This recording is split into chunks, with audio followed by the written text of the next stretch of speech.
next speaker is Rheal Lafreniere. I will ask to unmute you, Rheal. There you go.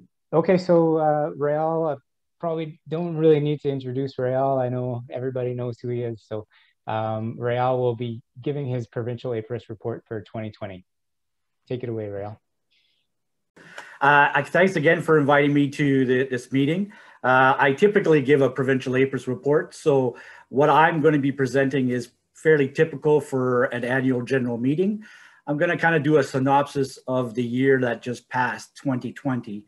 And I'm hoping that you'll see after this presentation, despite 2020 being a very challenging year, beekeeping-wise, we actually fared out quite well. The topics that I'm going to be touching on are, I'll be looking at some of the industry statistics that we collect during the year. I'll discuss the inspection program that was conducted in 2020.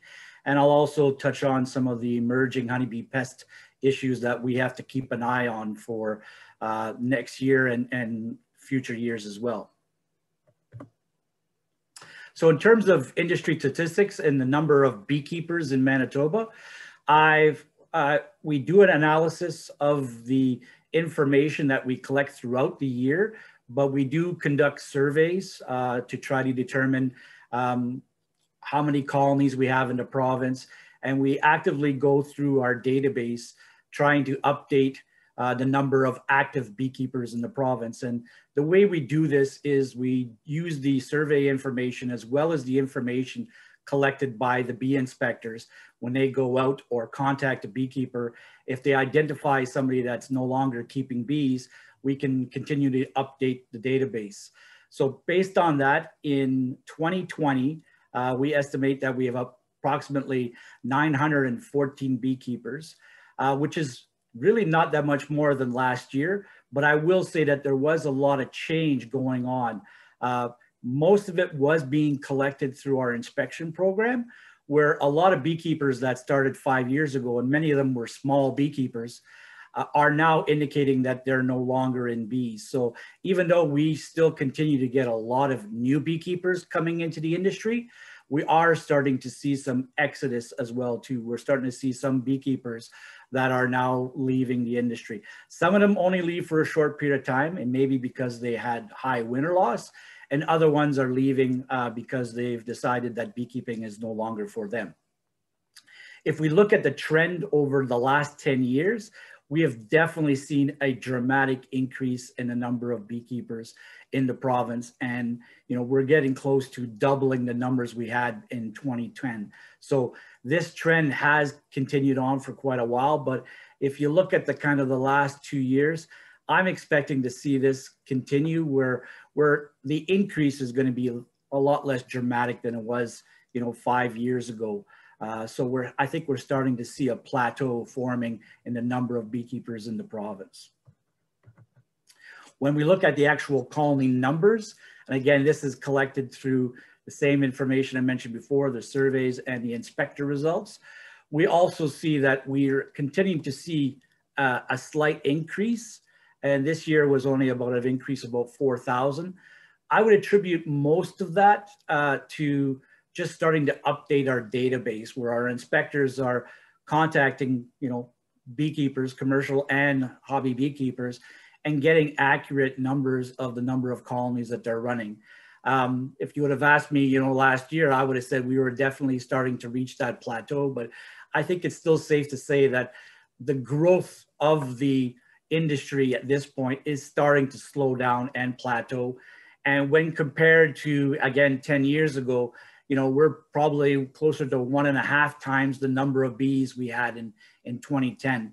And just to kind of comment on some of these lower trends here, realizing that 2013, and you'll see it throughout some of the other slides, 2013 was that really challenging year where we had 46% winter loss that year. So we definitely saw a decrease in our industry. And those early years, 2013, 14, were kind of recovery years. Even though we were still seeing new beekeepers coming into the industry, there was some downward pressure on commercial beekeepers because the losses were just you know, so high. And if we look at the winter loss numbers, again, looking at 2020, through our survey, we estimated that about 25%, 24.7% was the actual average winter loss for 2020. And when we compare that, and the bar chart is the Manitoba data, and the dotted line is the Canadian data. When compared to the Canadian average, Manitoba fared out not too bad. Canadian average around 30%. And if you look at the last 4 years, actual Manitoba has been kind of trending below the national average, knowing that the national average kind of encompasses all of the province. So, you know, any province that has a particular problem could be expressed in the national average, especially when these problems occur in Alberta. Just because they have so many colonies, they greatly influence the national average. So again, if you look at the trend over the last 10 years, I would say that Manitoba kind of trends very close to the national average, with the exception, again, with that 2013 really sticking out as a really challenging year for Manitoba. We also conduct a survey in the fall to get an estimate on what is the average honey production, and we calculate the yield from that as well too. And looking at this past year, even though again, it was faced with a lot of challenges, you know, a lot of beekeepers were concerned about not having enough labor to be able to pull off the honey crop. You know, through the work that we heard early on from the Manitoba Beekeepers Association and CHC and the government to try to support the beekeeping industry by helping to bring in the foreign workers. I think we still did a fairly good job of capturing our nectar production or our potential honey production in Manitoba with a provincial average of 174 pounds a hive, and with a production, and what you see here is this is in millions of pounds.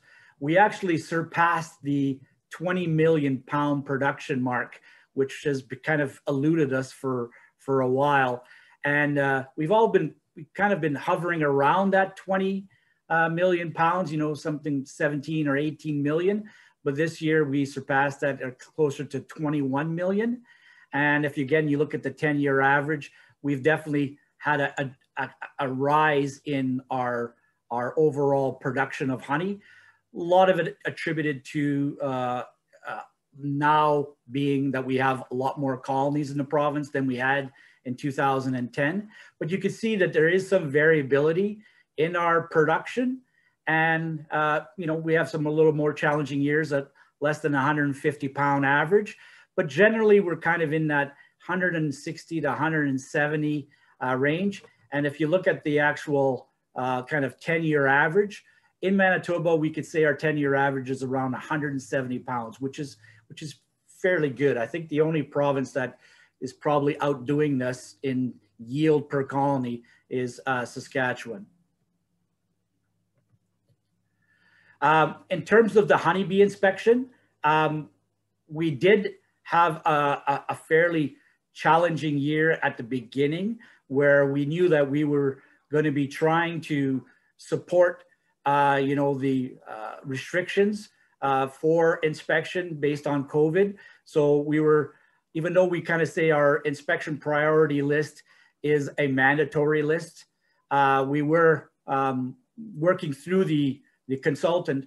We were communicating to beekeepers and indicating that you are on the priority list, but if you prefer not to have a bee inspector come this year because of COVID, we would recognize that, and we would just make sure that you're on the list next year. Despite those challenges, the contractor did an excellent job in getting the numbers that we were wanting them to achieve for our this year's target. This was the second year of a 2-year contract, and the contractor has been DLJ Consulting. And as I mentioned before, I thought that they did an excellent job. Whenever we gave them a target, and this year the target was 5,200 colonies, they were able to even exceed that. And by our estimation, they did about a little over 5,400 colonies inspected in 2020. In terms of actual results from the inspection, we did confirm 5 cases of American foul brood, which is fairly typical in a year. These were also confirmed by the Veterinary Diagnostic Services Lab in Winnipeg. And there was follow-up with these operations to ensure that they were doing what they need to do to manage the disease. Only one of these operations was somebody that was kind of a repeat offender. They actually had disease the year before, so we had to work very closely with that one to assure that they were changing some of their management style to try to address the ongoing problem of American foul brood. But I would still say that all of the operations were cooperating with our recommendations to address the disease. We did have some samples come in from the bee inspectors that were suspected of maybe having EFB, but when those samples were analyzed by the Veterinary Diagnostic Services Lab, they were determined not to be a European foul brood. So we didn't have any documented cases of EFB this year. And we did have a couple last year. I believe we had 2 confirmed through the inspection program and 1 additional one confirmed by the individual beekeeper sending a sample to a lab. And so we were expecting to see some EFB potentially in 2021, but we didn't see any this year. I'm glad to report that even though this year was the last year of the existing contract with DLJ Consulting, we were given the go-ahead to advertise or to publish a request for quote for another contract, another 2-year contract. And that contract is in the final stages of being awarded. And the potential contractee that will be working again in 2021 and 2022 will be DLJ Consulting. We only had 1 quote, so they were successful again in getting the contract.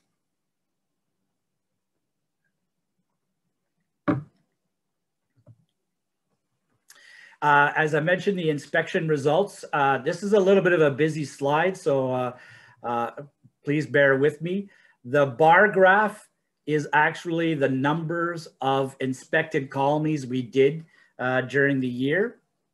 And the line graph, which is based on the vertical axis on the right-hand side, that is the percentage of inspected colonies against the estimated total number of colonies. So it gives you how many colonies did we inspect against the total numbers of colonies in the province. And what we like to try to shoot for is ideally around that 5% mark. But really, we really want to be above 3%. So our goal is to try to get to that 5, but anything above 3 is still considered acceptable. And in 2020, because we still have this ongoing increasing colony numbers, we had originally set our target at 5,200. And that would have got us closer to that 5%. Even though they exceeded that, we're still kind of in that 5% range for inspected colonies. And if you look at the last 5 years, we've generally been able to meet that mark of being above 3%. And only, in some tragic years where actually 2013 was the year we actually lost the budget for the inspection program, we kind of have not been able to achieve that. And 2014 was kind of a recovery year where we're trying to rebuild the inspection program that we lost the previous year. But generally, we are trying to target into that higher range of 3% or higher for our inspection. So I think we're feeling confident that our inspection program is representing our industry fairly well. But again, we really don't want to start dropping below that 3%. And this next slide looks at the number of operations inspected, again with the bar graph associated with the vertical axis on the left-hand side, which is the number of operations inspected. And the line graph is the percentage of inspected operations that were found to have disease. Again, we found 5 cases of disease this year. And with the number of operations we have in the province, that turns out to be an incidence of about 2%. And that has kind of been a theoretical or kind of a historical number for us, even though you see a lot of variation in this 10-year period. But if you go back, you know, another 10 years, that 2 to 3% has been quite typical for the incidence level of positive operations. Again, looking at this past year and, you know, this last contract, you can see that we are approaching, you know, 300 operations inspected in a year. And knowing that our priority has always been to concentrate our inspection program on the commercial industry, with inspecting every commercial operation once every 2 years, and then trying to focus on the non-commercial operations beyond that, wherever ability we have to inspect non-commercial operations. We've been trying to add more of those. And I would say in this last contract, we were able to achieve that a lot more. You know, we generally have about, you know, a little over 200 commercial operations in the province.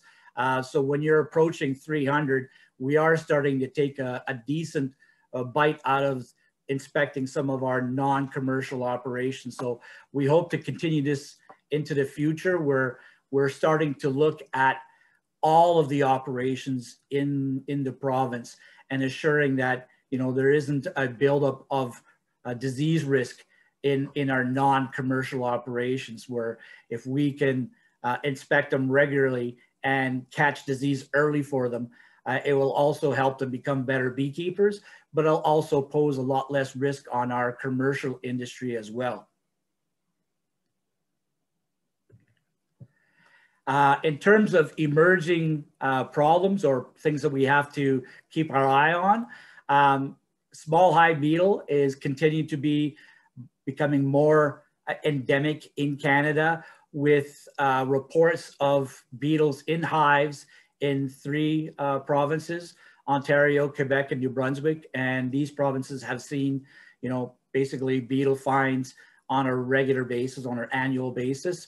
There was also 1 adult beetle that was discovered associated with a shipment of queens from Hawaii. We actually found that in Manitoba, but that beetle never was found in hives. In discussions with CFIA, it would look like this was more of a one-off. The protocols to prevent small hive beetle from, you know, being transported through the shipment of queens, the protocols seem to be working generally, but there was this one incident where one beetle seemed to get through the conditions and the screening that was set up to prevent that. It will be worthwhile keeping a close eye on this to assure that not more beetles can be moved through the shipment of queens. But at this point in time, it doesn't seem to be a big problem like it was, you know, close to 10 years ago, where beetles were found associated with queens coming from Hawaii. And some of those were actually installed in colonies, and beetles were actually found in actual hives. This was caught very early, and the response that the importer did in terms of identifying this as a problem, contacting myself, we involved CFIA. I think we were able to address it, and also any risk that was associated with queens coming from Hawaii in 2020. But again, we will be keeping a close eye on that in 2021. Asian giant hornet was again reported this year in BC. There was at least 5 incidences of either a specimen being sighted or collected in the Fraser Valley. Last year, they found it in the Fraser Valley, but they also found it on Vancouver Island. And this year, there was no Asian giant hornet found in Vancouver Island. Again, this is a new problem that Canadian beekeeping is having to face. It doesn't seem to be spreading very quickly, and the incidence seems to be very low. But it is something of concern. It should be a concern for all beekeepers, especially the ones in BC. But I don't think it should be a panic at this point. But it's definitely something to be aware of and keep a close eye on. So knowing that all of the provinces are discussing this issue with BC and looking at trying to minimize any risk associated with interprovincial movement of bees, this will be an ongoing discussion that we will have to have until we determine, how established these Asian giant hornets are in British Columbia.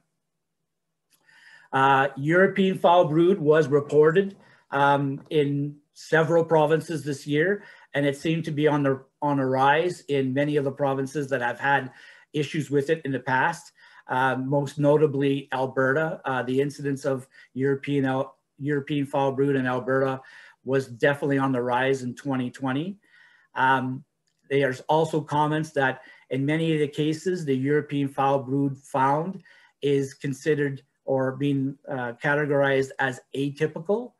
And some of the reports are indicating that when they're finding this European foul brood, they're also seeing breakdown of other diseases in the hive, like chalk brood and American foul brood. So European foul brood seems to be on the rise and will definitely be a disease of concern everywhere in Canada. I know that we were prepared to work with the Prairie Diagnostic Services Lab in Saskatoon if we had any positive cases of European foul brood. We were given some swabs and some collecting material, and we are definitely going to be following up with that again in 2021, working with our inspection program.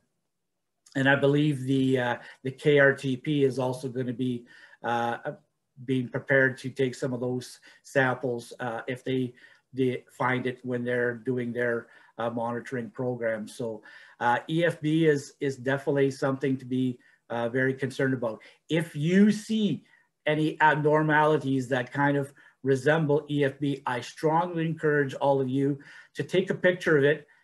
Send that picture to me.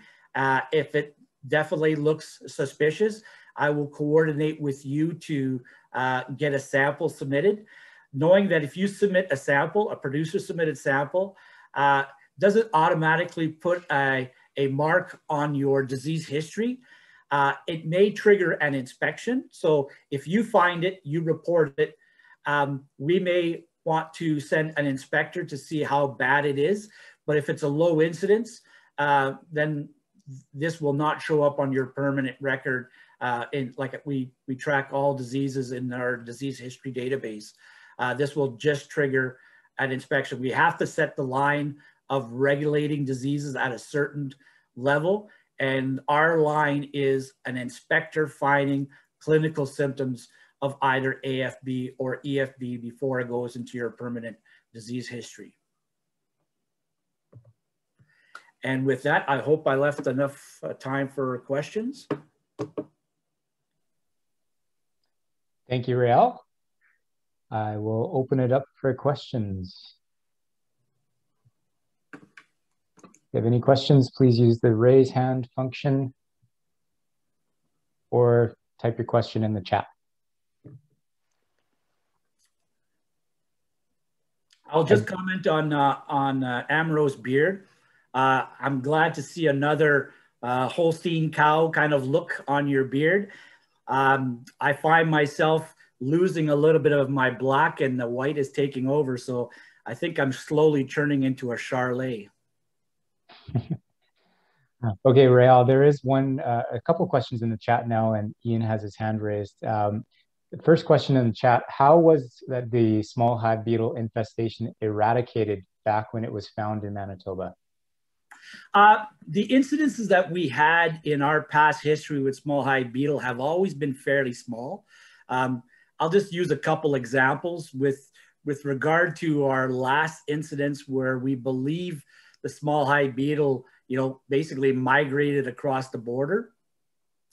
There was such a small number of those beetles coming over, and they probably came over later in the season, because a lot of those North Dakota hives don't show up until like the honey flow starts. And at that time, they weren't able to build up a big population that almost, with the level of inspection that we did and the beekeeper did, we almost physically removed a lot of the specimens that would have potentially been able to maybe get a population going the following year.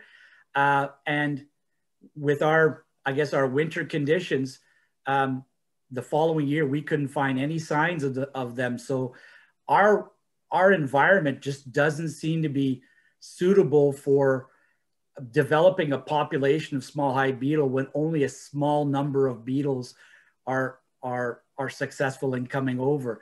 And we've seen that when we brought in wax. We've seen that when it came in with packages. We didn't do anything extraordinary other than identify the risk and work with those beekeepers to try to reduce the risk as much as possible. But, we didn't take extravagant measures where we destroyed colonies or anything like that. If you ask me point blank, do I think that there's still a potential for small hive beetle to continue to enter into Manitoba on an annual basis? There definitely is. It has flown across that border before, and it will fly across that border again. Okay, maybe while I'm in the chat here, and maybe you might have already answered this, but Nathan Wendell had a question. Given the instance of small hive beetle in queen shipments this year and multiple incidents in the past, as well as the knowledge that most bee diseases and pests are transported through bee movement, I'm curious what your reaction is to the Canadian Honey Council Stock Replacement Committee's call to loosen restrictions and paperwork requirements and make it easier to import queens and to move bees interprovincially. I'll just kind of preface that Canadian Honey Council is definitely working with all the partners involved, and that includes Provincial Apiarists as part of this discussion, including the Canadian Association of Professional Apiculturists, which has kind of an interprovincial movement and import committee. So we're getting our words in, and we're definitely involved in that discussion. But it is a balance that we have to make. We have to realize that the conditions that have been put in place have been put into place for a reason. This greatly reduces our risk of incidences of accidental movement of pests. So that needs to be tempered against, absolutely shutting down something that could be addressed. So we have to have various scenarios where if you cross this threshold with this scenario, then it might require us to completely shut the system down until we can figure it out.